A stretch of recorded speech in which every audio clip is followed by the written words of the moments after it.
What's going on, everyone? How we doing? Thank you so much for tuning in to another episode of the Ducks Dish podcast. I'm your host, Max Torres with Scoop Duck on 3, coming at you live on a Wednesday, August 7th, 2024. Thank you so much for tuning in to a special mailbag edition of the podcast. We are live on the Scoop Duck on 3 YouTube channel. So if you guys are watching here on the live stream, make sure to do us a favor, like, comment, and subscribe, and then throw some questions in that live chat. And Travis and I will do our best to get to as many questions as possible. But we do have some that we're going to prioritize, of course, from our Scoop Duck subscribers and some folks over on Twitter and social media. And like I said, joined by my guy, Travis Rook-Lay, who is living it up out there in Mexico. Travis, how you doing, man? Good to see you. Pretty good, man. Good to see you. Sounds like you had a good trip out there, and just enjoying the last couple of days in Cabo. Excited for August because that always means football season. Cool little video Ducks put out last night, gave us a little Hard Knocks look into the season upcoming. So, yeah, just excited to get back and talk some ball. Absolutely. Well, that was one of the things I wanted to start with before we get into our mailbag portion of the show. Is the video that was released. I want to talk a little bit about that. I haven't personally finished watching all of it. I know you have, and I'm sure a lot of fans have. But I want to talk first about just this, identity maybe that Oregon is embracing or trying to create at the same time as they move to the Big Ten as that team out west, seeing that they're one of 4 West Coast teams that join the Big Ten. So what are your thoughts on Oregon trying to lean into whatever verb you want to use, that team out west? Yeah, I mean, I think it's clearly a collective effort. It's not just a social media push per se, but you hear Coach Lanning at the top of the food chain. He's the one really pushing that message. For those that have watched the video already, I mean, the entire thing, the entire fall camp kind of mantra kicks off with that. So it's clear that the entire organization from Lanning down has kind of identified that as a theme. And I think that you heard that, in Big Ten Media Days and other interviews he's done recently, is like, Oregon's not afraid to, put themselves out there and ruffle a little bit of feathers. And that's always kind of been the identity over the last 20 years, is be new, be different. Some stuff has hit marketing wise, we've done, some stuff hasn't, but the one thing you can always say is Oregon's getting talked about nationally, and that's really led to that national brand being built. So I think for a quote unquote smaller school that's in Eugene, you have to kind of take certain measures to gain that national identity. And it's clear that the Ducks are making a big push to be the preeminent team out on the West Coast. Now we just got to beat Washington.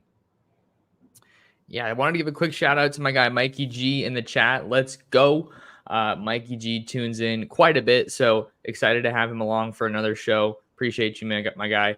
And then with your point there, Travis, I think that's like one of the bigger points with all that team out west conversation. Love it or hate it, you're talking about it. And I think that's really been a big goal for the Ducks as they head into their first year in a new conference. And this isn't even the first example that we have, right? You look at Big Ten Media Days in Indianapolis when they had that huge float in the river that was catching everybody's attention. And I think that some people see that and it's kind of like, oh yeah, we're here. But if I'm Dan Lanning and I'm not leaning into that too much, I think you want to have that we're here announcement be on the field when things kick off later on this month. Totally. And I mean, I think behind that Duck you mentioned, obviously our favorite mascot Puddles is going stadium to stadium right now, showing up on the Pat McAfee show. I think that it's all part of that coordinated effort, like I mentioned. But at the same time, I think the part that makes me feel good is that the coaching staff and the entire operation is obviously confident that we have the team to back that up, because I don't think you go out there creating national waves like this, showing up on all this national media if you're worried you're about to go 7-5. So I think the piece that makes me confident is I can tell that they feel like they have the team and the talent to back it up. Because I don't think that's a measure you take if you're not super dialed in with the squad you're going to be rolling out there in a month or so. I like that point. I like that point a lot. And I don't think it's the same situation, but it makes me think a little bit about Lanning's pregame speech against Colorado with they're playing for clicks, we're playing for wins.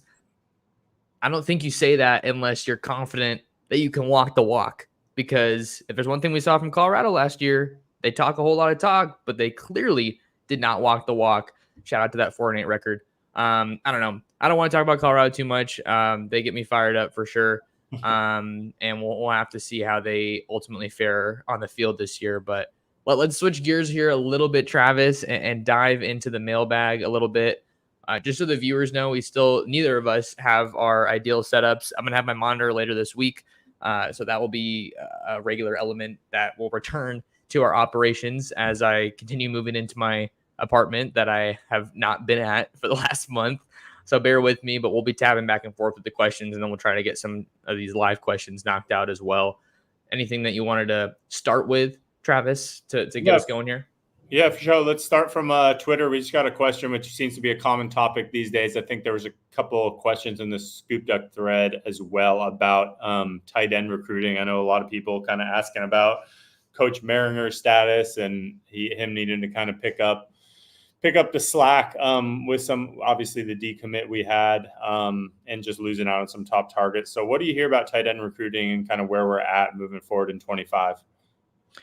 Tight end recruiting has been a really interesting position to follow this cycle because it seemed like Oregon was the favorite for Deshaun Brame. I still don't know which one it is. I thought it was Deshaun. But I thought they were the favorite for him for a long time. And he came off the board in late June, was a Duck. But the Ducks had to hold off a late push from Tennessee in that one. And I don't think Tennessee was talked about a whole lot until like the last week or so. And then here we are, less than a month after his commitment. Now he's heading to Rocky Top. And then you also had Lincoln Cure as a top option.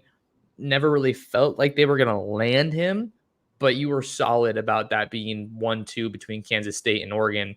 And then Caleb Edwards took an official visit, the top tight end out of Northern California, and he ended up committing to Alabama. So we're at a position now, if we're looking at this Oregon class at tight end, where your top targets are all committed to other schools. Not ideal by any means, but I know QB11 has said this as well. It doesn't seem like the expectation is that Oregon is going to be moving down their board or their options. And I think that this is kind of the latest example, if people didn't already know, why tight end is a premium position. How many elite tight ends do you have in the NFL? 3, 4, 5? 5 might be a stretch. So this is a really important position to hit on, especially for Oregon with Herbert and Ferguson leaving after next season. So I think it's just, you got to keep chipping away at some of those guys. And maybe you could say that Brame is your best chance because he was already committed, but I'm not too sure how I feel about that. It seems like, I know J-Hop was talking about some confidence in Caleb Edwards when we're talking about flip candidates now. Not that he's going to flip, but that he might be the most realistic option that they have at tight end right now. So I think that there's definitely some work to be done. And Drew Maringer is looking for that signature recruit. It was Deshaun Brame, I think, when he committed. But I feel like people shouldn't be too upset at him because I think he's got a lot of Texas ties, and he's a good piece to what they've been able to do in that state. Yeah, and I mean, I think that, to your point about not moving down the board too much, I think that people need to remember that, I mean, Maringer could have gone out early in the cycle and signed probably 2 4-star West Coast kids that we would have been happy about the last 20 years. And everyone would be singing his praises right now. But we're at a spot recruiting-wise where our board just looks entirely differently. We're recruiting nationally now. And we were in on, Nate Roberts early on was high up there, probably finished second for him. And then you had Lincoln Cure and Brame, like you mentioned. So I think I'd be a little more worried if those three guys we just talked about were West Coast guys, Washington guys, Oregon guys. Then I'm sounding an alarm a little bit. But these are guys from the middle of the country. These are guys from SEC country we're looking at. So I don't really view those as huge losses personally that are going to fall on him. The other thing we hear about this staff constantly is like it's a total team effort. So I think, there's no way in the world that Drew Maringer is the only guy on our staff that's recruiting Deshaun Brain, for example. So just to fall it on him, I think is a little bit of a short-sighted. So I don't know. Long story short, I think that we'll have options come October, November, December. There's nothing this staff has ever done to make me feel like they're not being smart right now about who do they need to kind of keep warm and on the side to where if they wanted to push come October, November, they could have visit and possibly flip. At the same time, everything we've ever seen the last 2 years shows like we're going to be in the game and we're going to be like at our strongest and make our best pitch come November, December. And I don't see that being any different. Lastly, we've had more success in the portal than any other team. So if it comes to having to sign a guy out of the portal come December, January, we're obviously going to be at the top of the list then too.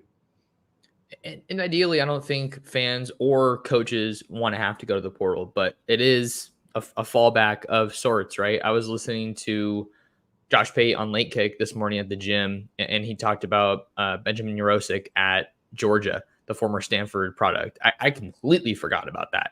So there are going to be options. There are every cycle. I don't know if they're going to be amazing options, but it is an option for them down the line for sure. And just to wrap up a little bit on this before we get to our next question, a couple other names that come to mind. I know Bear Tenney was someone who really liked Oregon. He's now committed to Nebraska.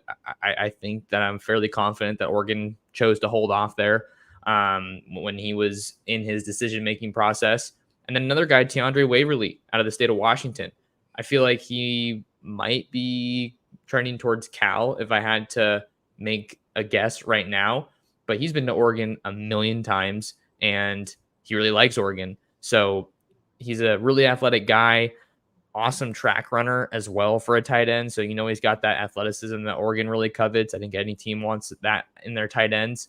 But we'll see what happens with tight end recruiting. I think it's important, but I'm not sounding the alarm either. It's just a unique situation in this cycle, I think, given how everything's played out. Yeah, for sure. And I would say that just kind of on that topic of flips and still going after guys, I know there's some questions about like which players are most likely to flip down there in the chat as well. I would just say I would be stunned if we did not flip at least a few guys come November, December, and we're going to be in the game right then. So I would encourage guys to check out that article you put out earlier this week, looking at some flip candidates.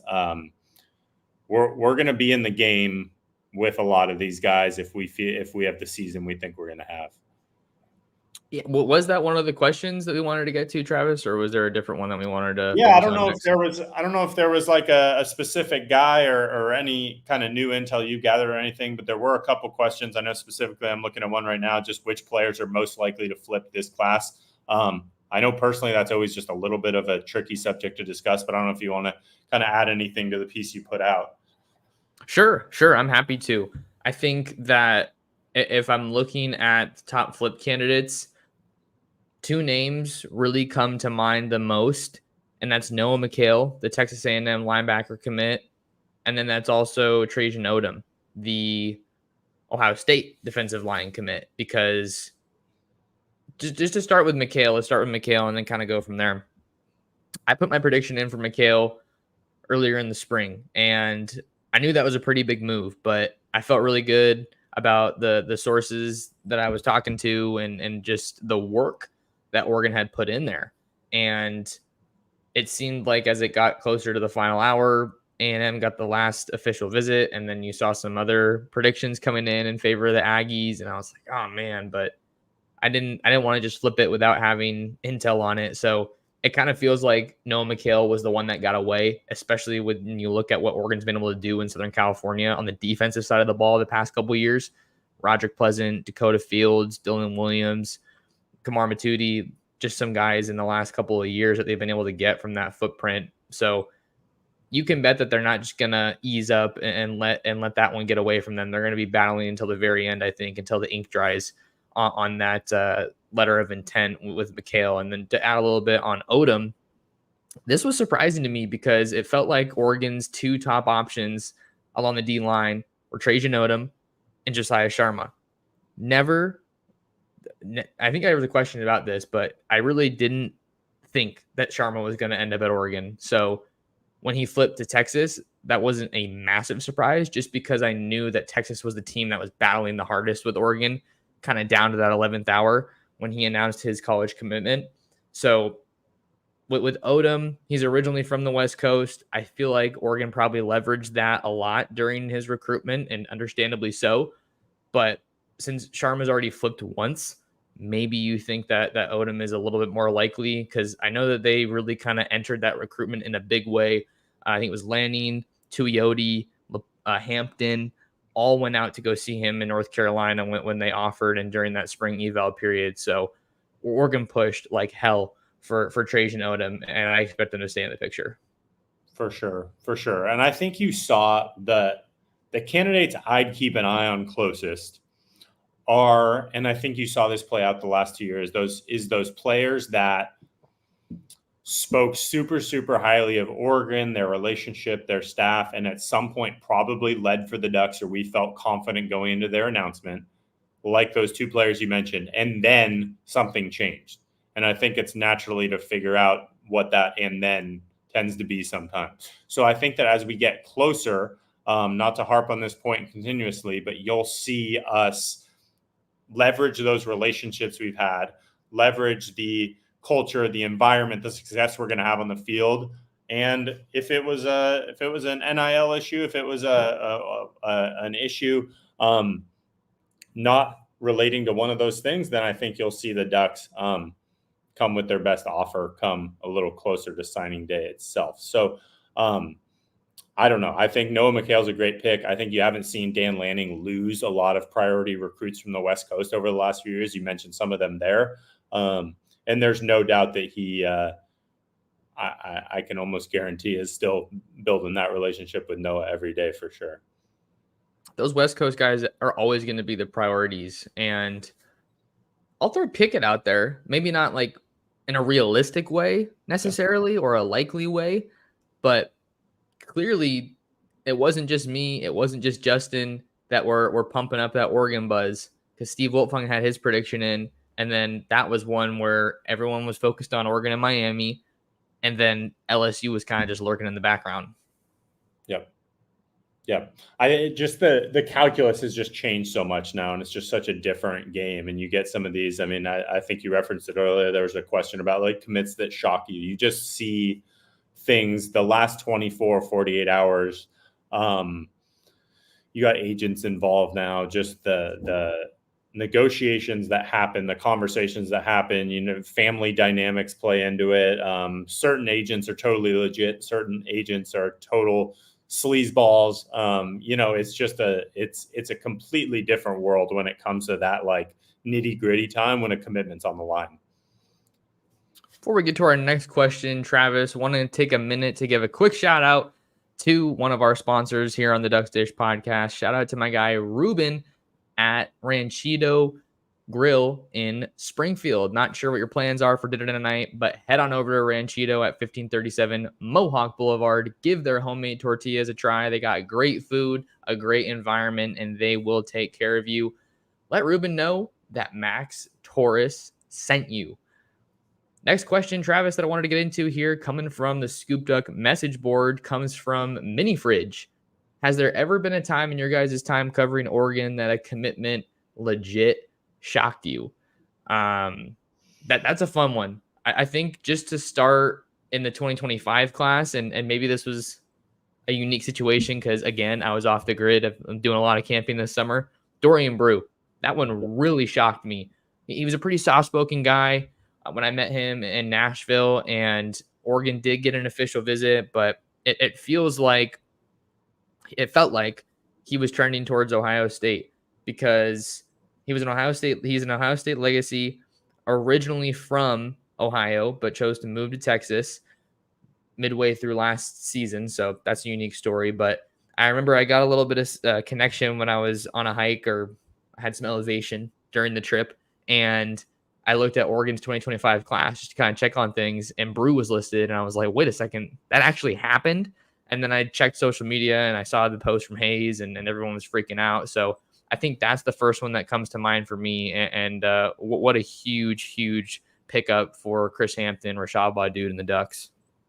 Yeah, that one was, I remember that was totally out there for me. I think I just like randomly logged onto Twitter and saw the Lanning duck emoji and had to then scroll down to see who it ended up being. So I had no idea there. Trying to think back, gosh, I mean, I can definitely think to some ones where I thought we had a guy in the bag and then he slipped away to SC at the last minute.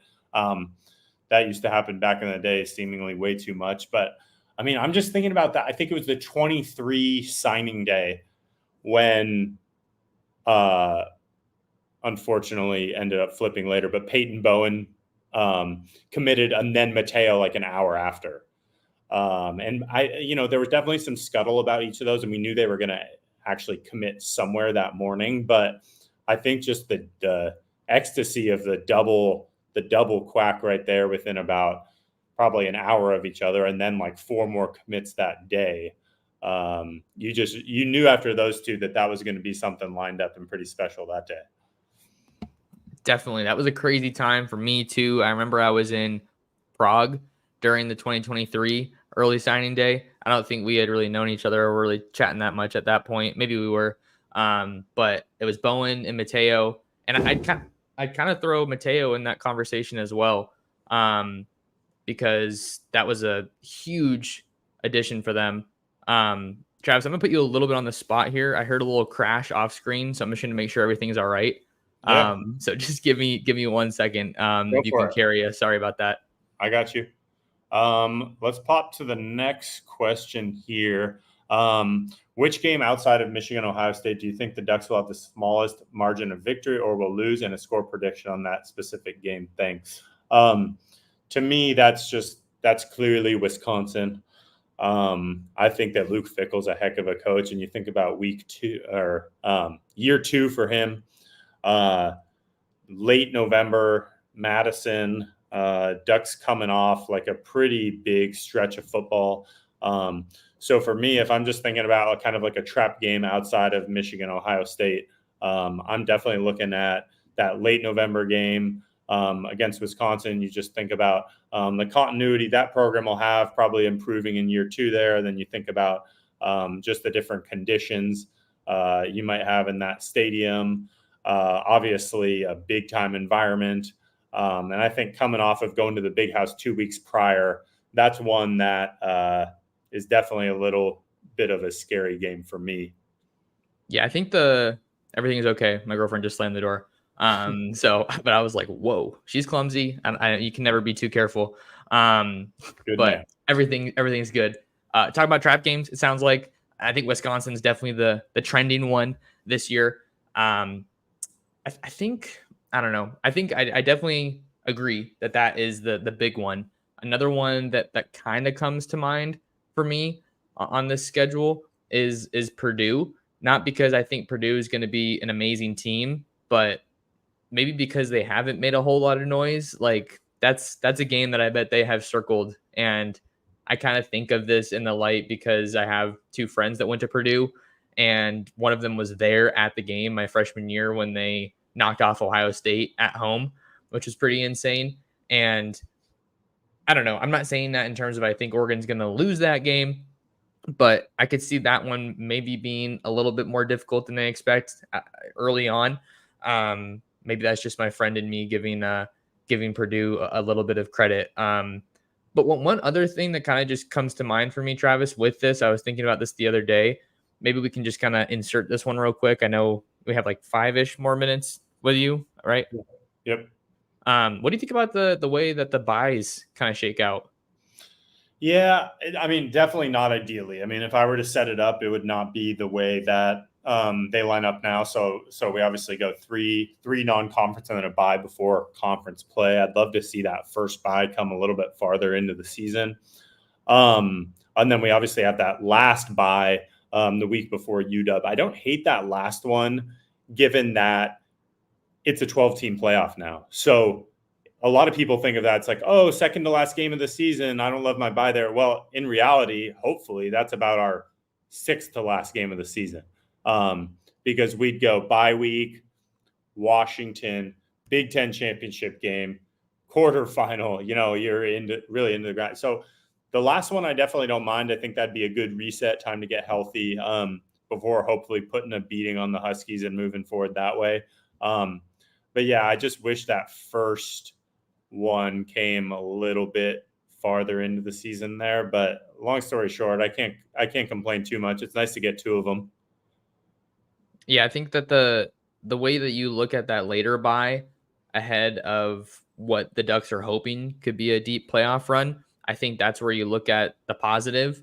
But aside from that, you're looking at a pretty long stretch without having to bye after that week 4, I guess we could call it, or would that be week 3? Yeah, so they don't have a week 0 game, so it'll be 1, 2, 3, week 4 bye, I think, and then 5 is when they'll kick things off. Should we get to some of these live chat ones before we get out of here, or do you want to do more of the Scoop Duck ones? I always try to strike a balance, but also kind of prioritize the Scoop Duck ones because we got to show love to our subs. Yeah, for sure. I mean, I think there's been a common theme I've seen kind of in there and in here, which is just some of these upcoming announcements. So maybe we just quickly touch on, I know Aaron Dunn's supposed to announce tomorrow. And then I know we got Jonah Williams later this month, and there's been a lot of chatter and questions kind of about both of them, where you're at. So what are you hearing about Aaron Dunn tomorrow, and then Jonah Williams and possibly Michael Terry? Hasn't set a date yet, but there's some chatter out there he may announce in August as well. I'm not hearing too much right now about Aaron Dunn. I actually had a source I wanted to call yesterday, but I didn't get around to it. That's a guy that Oregon seems like they've turned the heat up on in the past couple of weeks or days, if you will, especially after missing out on Gaston to Georgia. I don't think people expected Oregon to get him. I kind of expect Fasusi to end up at Texas, and maybe they get him back on campus as a commit for a game. That's a guy that rescheduled his official visit, or I guess he just kind of canceled it because I haven't seen a new date just yet. But Oregon has done a good job in that recruitment, but maybe not enough to win out ultimately in the end. So let's talk about Michael Terry and Jonah Williams a little bit, because we also had a question here from our guy Barry. So just wanted to throw it up on the screen. Michael Terry, no decision date, but it seems like one is more than likely to come before the season starts. I know that's what a lot of these top guys want to do, get their decision out of the way so they can focus on ball. I think that one's going to be down to Oregon and Texas. You had Nebraska mentioned there, but I don't really take them super seriously. So I think Oregon versus Texas. Obviously, he's from Texas. Steve Sarkisian probably has a sour taste in his mouth after Decorium Moore chose to leave the state and choose the Ducks. And I think that Oregon's done a really good job here with their San Antonio ties, right? You have Will Stein, Antonio Parks, and then Drew Maringers from Texas as well. Will Stein has been really, really involved in that recruitment, and you would expect it to be like that. And then Jonah Williams, I have my pick on Oregon, but I got to do some digging there because it's going to be decision day in 17 days. August 24th is when he's coming off the board. I think that one's probably going to be from a top group of Oregon, Texas, and LSU. Seems like Texas is gaining some steam with some recent visits out to the 40 acres. And then, of course, we know baseball has some weight in this recruitment, and they just stole Texas A&M's head coach. So those are kind of the latest on those two guys as far as I know. But now that I'm back from vacation, I got to get into living on the phones more regularly. Yeah, I mean, just to kind of wrap a bow on each of those, I think that nothing you said is anything different than I've got on those. I think that when it comes to Aaron Dunn, I would be I have nothing specific to add on tomorrow, but I think that if I had to bet where he signs, it would be Oregon. Not with a 90% chance, but I'm just saying if I had to bet on one school to sign Aaron Dunn, it would be Oregon. And then I'd say with Michael Terry and Jonah Williams, I mean, Michael Terry's interesting because, we have Decorium Moore and Dallas Wilson committed. Texas is probably going to have 2 5-star wide receivers committed by the time he announces. So it's really interesting given type of athlete he is, type of player he is, kind of where he ends up there. And I think that in the aftermath of Moore committing, I definitely thought that he may have kind of slipped to a lean Texas, but I think that we've gotten right back in the game here. I know he just was visited again. So I think we're right there with Texas top 2 when it comes to Terry. And then, yeah, Jonah Williams has been interesting. I mean, he was, I think just around the time you put your pick in for Oregon, I was right there with you, feeling super good. I think a lot of the momentum was behind us. I think some later July visits to LSU and Texas have definitely pulled at his, heartstrings and home strings a little bit. And we've the talk of Oregon has kind of withered a bit, but we've also seen that be a strategic thing for Lanning in the past to kind of lay in the weeds a little bit. So either way, I think those two, along with some other guys, are the type of guy that you're recruiting up to signing day anyways. I mean, obviously you'd love to have them in August. And I think we'll start to hear a little more clarity when it comes to those two, probably over the next week or two. Right now, if I had to guess where Terry ends up, I'd probably lean Texas, but maybe slightly. And then Jonah Williams just kind of feels like a wild card right now because things have been super fluid in that recruitment. Can we do one more quick one before we get out of here, Travis? Is that cool? Yeah, let's do it. Yep. I appreciate you so much. William McBride, over under, Oregon signs 3.5 5-stars on signing day. The Ducks currently have 3 5-stars in the fold in De'Corian Moore, Dallas Wilson, and who am I missing? Trey McNutt. So do they get one more or do they stay at 3? I feel like if I'm going with my gut, I'm saying over. I think they'll get that 4th 5-star. It's not going to be easy. Maybe it won't happen today. Maybe it won't happen tomorrow, this month. But by the time the ink dries on signing day, I'm going with Lanning and company to get one more at least. I'm not saying I expect more than one more, but we know they're in the running for a lot of top dudes. So I'm going to go over here. I got 5. Mark 5. me down. I got 5. Mark me down.